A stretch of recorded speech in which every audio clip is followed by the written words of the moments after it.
All right, let me show you a really fun trick, and we're going to call it 4 coincidences. So what we're going to do to start off with is we're going to use the 2 aces as marker cards. And so what we'll do from here, so we'll give these a shuffle, and then what we're going to do is we're actually going to remove one card here. I won't show you what that is just yet, but we are going to leave it inside the card box, okay? So that's going to sit right there. So now what's going to happen is you're going to ask spectator number 1, because you're going to have 2 spectators here. Spectator number 1 is going to think of a number between 1 and 20. So let's just assume they think of the number 10. Now remember, you as the performer, you do not know this number. And so they count down to 10 cards. So 1, 2, 3, 4, 5, 6, 7, 8, 9, 10. Now, you as the performer can have your back turned while this is all happening, and then you say, take one of those aces face up and just mark where you counted and place the rest on top, like so. And then you hand the cards to another spectator, and let's say they choose a number between 1 and 10, and it's the number 7. And then they do the same, so they count 1, 2, 3, 4, 5, 6, 7. Ask them to mark that spot with an ace and place the rest on top like that. Perfect. So the magician then turns around and says, look, both of you could have chosen any number, and you did, and you've marked them with aces. So let's have a look at where your aces are. And so we're going to take the card that's immediately on top of each ace, like so. Keep those in full frame there. And then we say to the spectators, look, you could have chosen any number between 1 and 10, right? Well, you ask spectator number 1 what their number was, obviously number 10. And spectator number 2, yours was number 7, perfect. So we're going to total those 2 numbers together, making 17. And so quite freely, the magician just takes the cards and counts 1, 2, 3, 4, 5, 6, 7, 8, 9, 10, 11, 12, 13, 14, 15, 16, 17. We landed on a queen of spades. Now, this trick is called 4 coincidence for a reason. So you counted to 10, you counted to 7, and you marked it with an ace. However, what's the chance of you landing on another queen? Coincidence? I think not. And you'll see we've got 3 queens, but remember this trick is called 4 coincidences. And remember there was a card in the box that I placed in there at the beginning?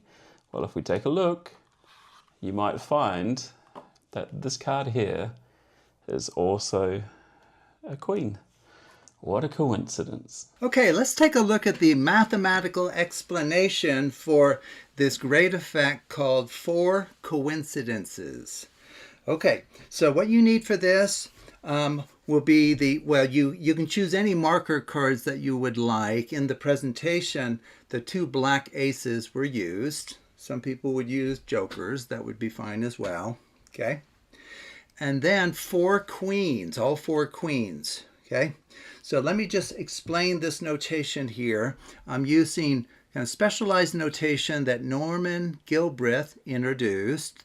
They're called B brackets. Okay, so how you read this, the square bracket here indicates just a pile or a packet of cards. Okay, and so over here we have A, C inside brackets. It's referring to the ace of clubs, kind of in its own pile. A sub S for ace of spades, it's in its own little pile. Okay, and then the other cards, the way they need to be set up is you need to have the 4 queens at the top. Okay, so that's how he had it set up. He had the 4 queens at the top. Now the order of these queens doesn't really matter, but to get the exact same outcome that he got, I went ahead with the ordering that he used. Queen of spades, clubs, diamonds, and hearts. Okay, so they're at the top there. Okay, now to allay any suspicions the spectator may have about the state of the cards, because of course, you know, they could be set up, which they kind of are. He did kind of a false overhand shuffle in which you retain what's called the top stock. Here it's just the top 4.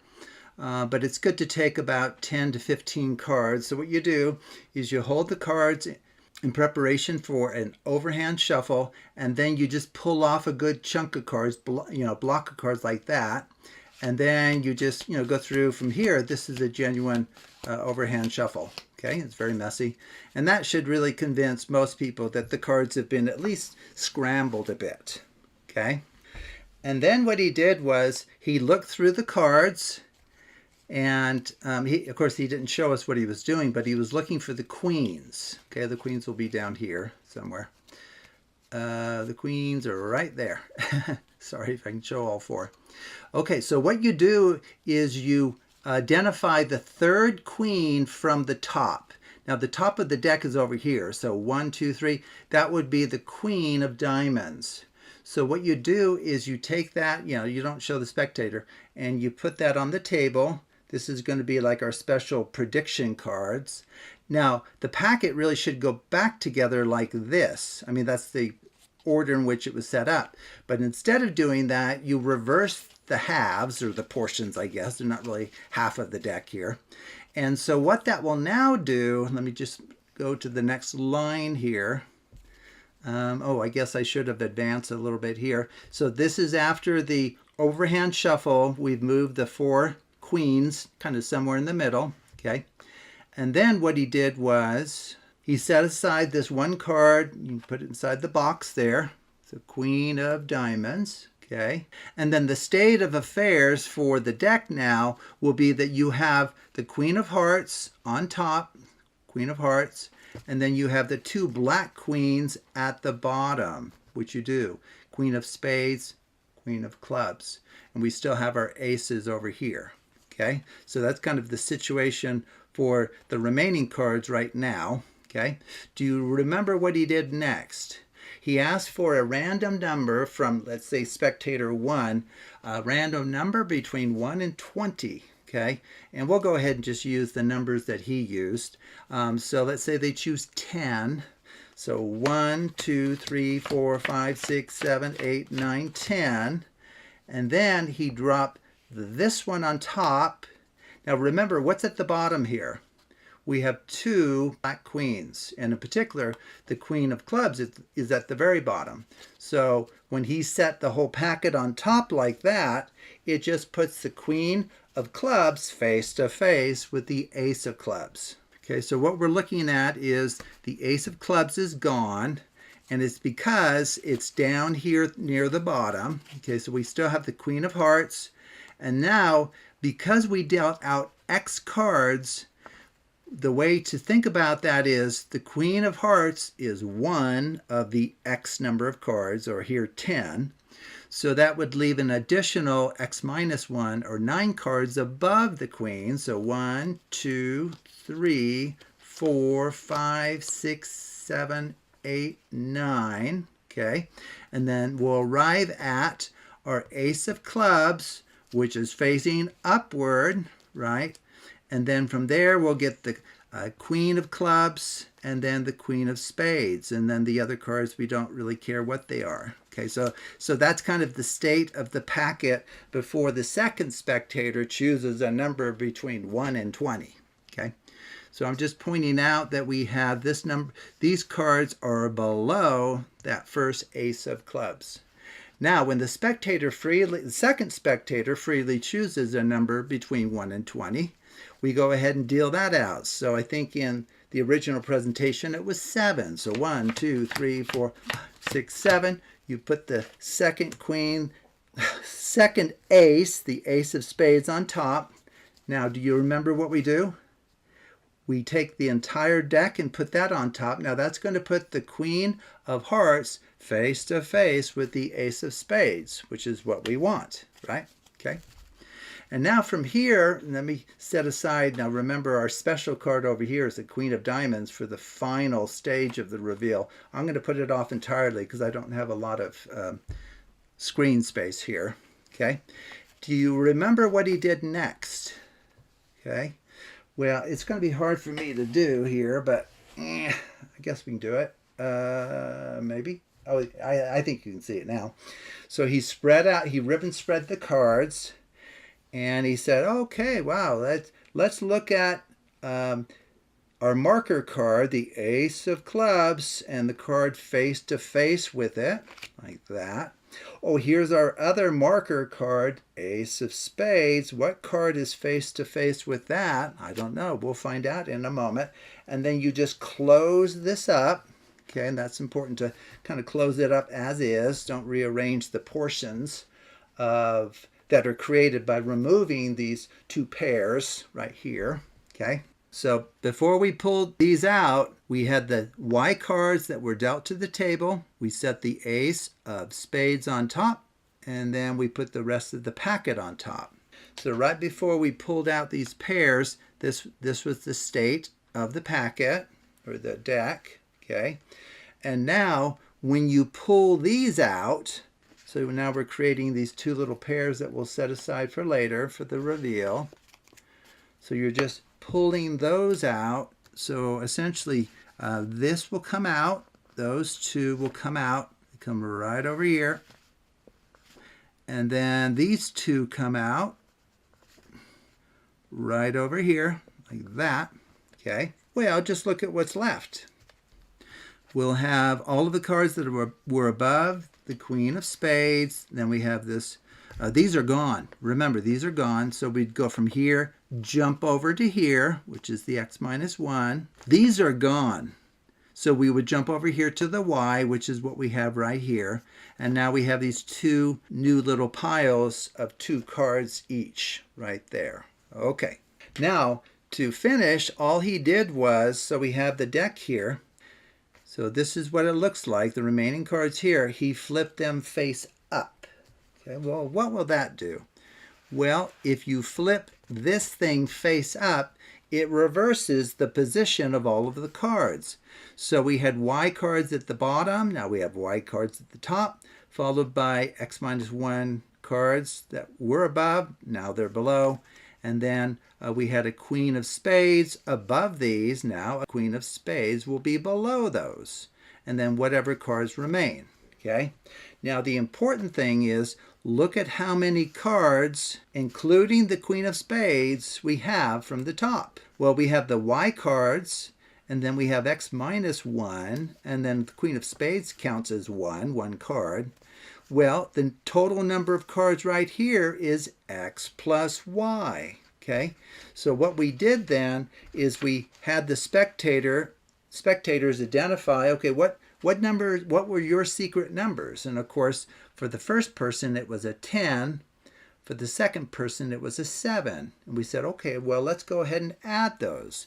10 plus 7 is 17. So in our write-up here, it would just be x plus y, okay? And so what this means then is that with the packet flipped face up now, if we count down x plus y cards, that final card will be the queen of spades, okay?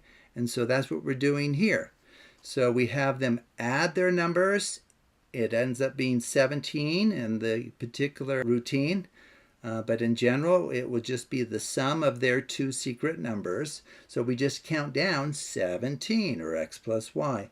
1, 2, 3, 4, 5, 6, 7, 8, 9, 10, 11, 12, 13, 14, 15, 16, 17. Okay, so the 17th card brings us to the queen of spades. Now, of course, that won't mean anything to anyone. Okay, it won't mean anything. They'll go, okay, because they haven't seen these other cards yet. They haven't seen the card inside the box, and they haven't seen these cards that are face to face with the aces or marker cards. Okay, and so you can say, wow, all of your decisions have led us to this particular card, the queen of spades. I don't know if that's much of a coincidence, but let's just check to see what cards are face-to-face with the marker cards where Spectator 1 freely chose 10 cards to be dealt. Spectator 2 freely chose 7 cards to be dealt. And that determined what cards are face-to-face. What are they? Oh boy. This is looking like a fair coincidence here. We got the 2 black queens. Okay, what about the other spectator? What did his secret number lead to? Oh, you've got to be kidding me. A third queen? That's amazing. Well, as you know, the name of the routine is 4 coincidences. This is only 3. Oh, yeah. Do you remember we had a card inside the box? He had it inside the box, which is fine. You pull it out and say, wow, what do you think the chances are that this will be something surprising? Oh boy, I would say that is indeed surprising. Wow, 4 coincidences that I hope you can explain to me. That is amazing. Okay, so that is the mathematics behind it. A clever way to see what's going on is to use Norman Gilbreth's notation here for keeping track of quantities of cards that are above or below the location of other special cards and so forth. And it is certainly a routine that will surprise just about anyone out there except for maybe the most seasoned of card magicians. Okay, well, thank you for watching, and take a look at other videos on the Absolute Math Magic channel.